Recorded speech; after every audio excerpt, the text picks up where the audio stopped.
Hello दोस्तों, crack UP board exam YouTube channel में स्वागत है। आज हम आपके लिए यूपी बोर्ड एग्ज़ाम 2025 के लिए एक और इम्पॉर्टेंट टॉपिक लेके आए हैं, जो कि आपके प्रैक्टिकल वाइवा के लिए मोस्ट इम्पॉर्टेंट होने वाला है।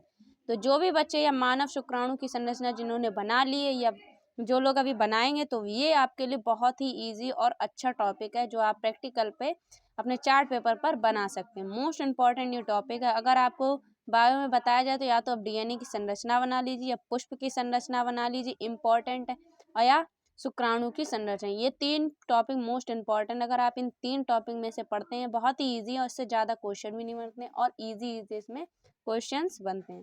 तो अगर आप ये तीन टॉपिक में से कोई एक टॉपिक बना रहे हैं तो बहुत ही अच्छा है।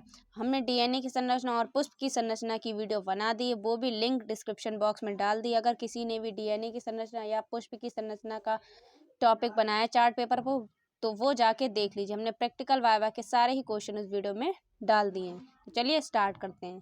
तो एग्जामिनर आपसे किस टाइप के मानव शुक्राणु की संरचना से क्वेश्चन पूछ सकता है, सारे ही इस वीडियो में हमने बताया। तो वीडियो को एंड तक जरूर देखें और चैनल पे अगर नए हैं तो प्लीज़ चैनल को सब्सक्राइब कीजिए, क्योंकि मैं इसी टाइप की वीडियो आपके लिए लेके आती रहूँगी। तो जल्दी से चैनल को सब्सक्राइब कर लीजिए। तो मानव शुक्राणु की संरचना। तो सबसे पहले आपसे ये क्वेश्चन पूछा जाए कि शुक्राणु क्या है। आपसे सबसे पहले ये पूछा जाए कि शुक्राणु क्या होता है, तो आपको जवाब देना शुक्राणु का निर्माण की प्रक्रिया शुक्राणु जनन कहलाती है। जो शुक्राणुओं के निर्माण की प्रक्रिया होती है वह शुक्राणु जनन कहलाती है। ठीक है। उसके बाद शुक्राणु लिंग निर्धारण करती है। ठीक है, शुक्राणु लिंग निर्धारण करती है।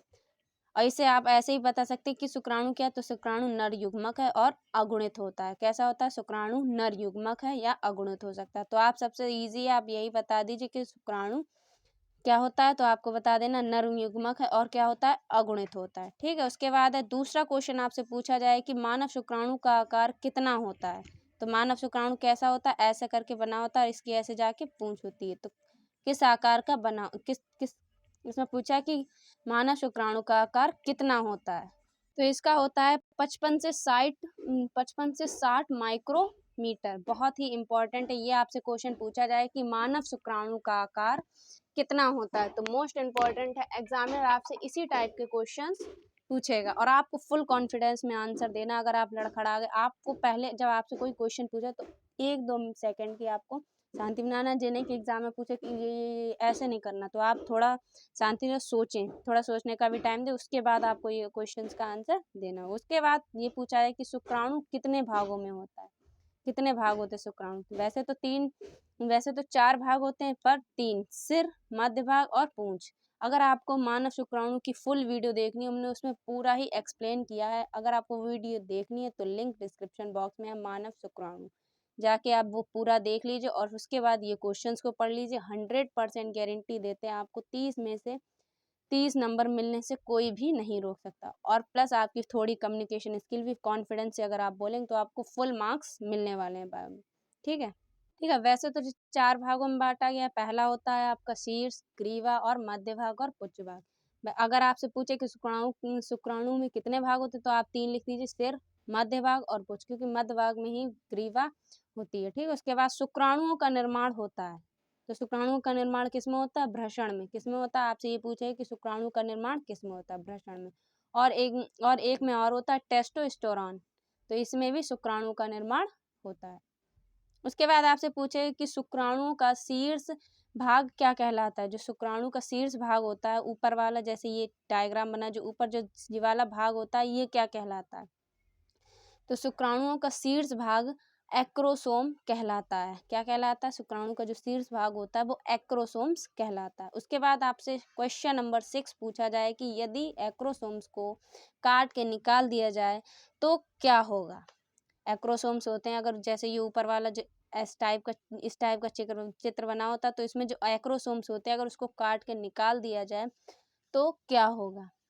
तो क्या होगा, अगर एक्रोसोम्स को निकाल देंगे तो निषेचन की जो प्रक्रिया है वो नहीं होगी। एक्रोसोम्स को अगर हम लोगों ने मतलब काट के निकाल दिया जाए तो निषेचन की प्रक्रिया नहीं होगी। उसके बाद है क्वेश्चन नंबर 7 की शुक्राणुओं में माइटोकॉन्ड्रिया का कार्य क्या होता है। बहुत ही इंपॉर्टेंट है। इस टाइप के जो इसमें ज़्यादा पूछे जाने वाले प्रश्न है कि आपसे ये पूछ रहा है कि अगर एग्जामिनर आपसे पूछे कि एक्रोसोम्स को अगर काट के निकाल दिया जाए तो क्या होगा, तो आपको ईजिली जवाब देना है कि एक्रोसोम्स को अगर काट के निकाल दिया जाए तो निषेचन की जो प्रक्रिया होती है वो नहीं होगी, निषेचन नहीं होगा। ठीक है, उसके बाद है क्वेश्चन नंबर 7, ये भी पूछ लिया जाता है और ये पूछ ही लेगा 100% गारंटी अगर आपने शुक्राणु की संरचना बनाई। तो शुक्राणु में माइटोकॉन्ड्रिया का कार्य क्या होता है, जो वो स्पाम होते हैं तो जो वो गति करते हैं, मतलब जो स्पाम होते हैं वो जो गति करते हैं वो माइटोकॉन्ड्रिया मतलब किसके कारण करते हैं, गति को ऊर्जा प्रदान करने के लिए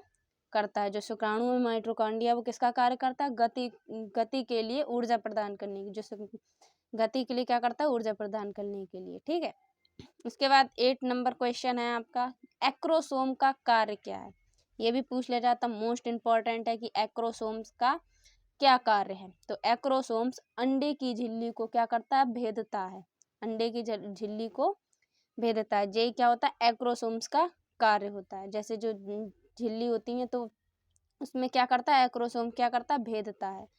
ठीक है, उसके बाद है क्वेश्चन नंबर 9, मोस्ट इंपॉर्टेंट है, ये भी क्वेश्चन आपसे पूछ लिया जाए कि शुक्राणुओं में पूंछ का क्या कार्य है। तो शुक्राणुओं में पूंछ का क्या कार्य है, जैसे शुक्राणुओं में जो पूंछ का कार्य है, शुक्राणु को तैराने में सहायता करने में क्या होता है, शुक्राणु की जो पूंछ का कार्य होता है, जैसे स्पाम इस टाइप से होते हैं ऐसे करके, तो वो जब गति करते हैं तो उसमें मतलब तैरते हैं तो क्या करता है, जो शुक्राणु है वो पूंछ क्या करती है, उसे तैरने में सहायता करती है, सहायक होती है। ठीक है, उसके बाद है question number 10 and last question most important, शुक्राणु और अंडाणु के साथ कहाँ पर निषेचित होता है, जो शुक्राणु और अंडाणु है वो कहाँ पर निषेचित होते हैं, तो कहाँ पर होते हैं, फैलोपियन नलिका या फैलोपियन ट्यूब। तो ये बहुत ही इंपॉर्टेंट है कि शुक्राणु और अंडाणु के जो साथ निषेचित कहाँ होता है, तो आपको ईजिली आंसर देना कि फैलोपियन नलिका। अब रही बात आपने शायद मानव शुक्राणु का अगर आपने डायग्राम बना भी लिया, अगर आपसे कोई भी क्वेश्चन शुक्राणु का ज़्यादा ना पूछे, अदरवाइज कोई भी और क्वेश्चन पूछ ले, तो आपको ईजिली जवाब देना। अगर आपको नहीं आ रहा तो आप उनको समझाए कि ये क्वेश्चन मुझे नहीं आता है। आप ये नहीं कि खड़े, जैसे किसने पूछा कि कुछ भी पूछ ले कि डीएनए का पूरा नाम क्या है, इसे छोड़ के उसने कुछ भी बायो का क्वेश्चन पूछ लिया कि डीएनए का पूरा नाम क्या है, तो आपको नहीं आता है, तो आप सोच रहे हैं खड़े होके बहुत देर तक खड़े रहे, तो ऐसे नहीं करना। अगर आपको नहीं आता है, थोड़ा 2 से 3-4 सेकंड आप सोचिए, 1 मिनट ले लीजिए सोचने, उसके बाद आप आराम से बता दीजिए कि मुझे ये क्वेश्चन नहीं आता, आप कोई और पूछ लीजिए जो मैंने चार्ट पे बनाया। तो इससे आपको, अगर आप फुल कॉन्फिडेंस से बता सकते हैं कि हाँ हमने ये चार्ट तैयार करा है, आप इससे अगर कोई भी क्वेश्चन पूछना चाहते हैं जो हमने टॉपिक बनाया, हम उसका ईजिली जवाब दे देंगे, पर ये क्वेश्चन हमें नहीं आता, तो आपको इस टाइप से भी पूरे नंबर मिल सकते हैं। क्योंकि एग्जामिनर ज़रूरी नहीं है जो आपने टॉपिक बनाया वही क्वेश्चन पूछ ले, कभी कभी एग्जामिनर का मूड बदल जाता है, तो वो आपके टॉपिक के क्वेश्चन से ना पूछ के वो अदरवाइज क्वेश्चन पूछ लेता है। तो अगर वीडियो पसंद आई हो तो प्लीज़ वीडियो को लाइक कीजिए, इसी टाइप की हम वीडियो बनाते रहें। वीडियो पसंद आई तो वीडियो में कमेंट कीजिए, हम आपके लिए इसी टाइप की वीडियो लेके आते हैं, और कैसी लगी जल्दी से कमेंट बॉक्स में बता दीजिए। अगर आपको कोई भी टॉपिक अगर प्रैक्टिकल वाइवा में नहीं समझ में आ रहा तो कमेंट बॉक्स में बताइए, मैं उसके ऊपर वीडियो आपके लिए लेके आऊँगी। तो मिलते हैं हम आपसे एक और अगली इम्पॉर्टेंट वीडियो में, तब तक के लिए जय हिंद, ऑल द बेस्ट। और इसकी वीडियो हमने लिंक डिस्क्रिप्शन में डाल दी है, और डीएनए की संरचना और पुष्प की संरचना प्रैक्टिकल वाइवा वाले क्वेश्चन भी लिंक डिस्क्रिप्शन बॉक्स में पड़े हैं, तो जाके इस वीडियो को जरूर से जरूर देख लीजिए। मिलते हैं अगली वीडियो में, तब तक के लिए जय हिंद, जय भारत।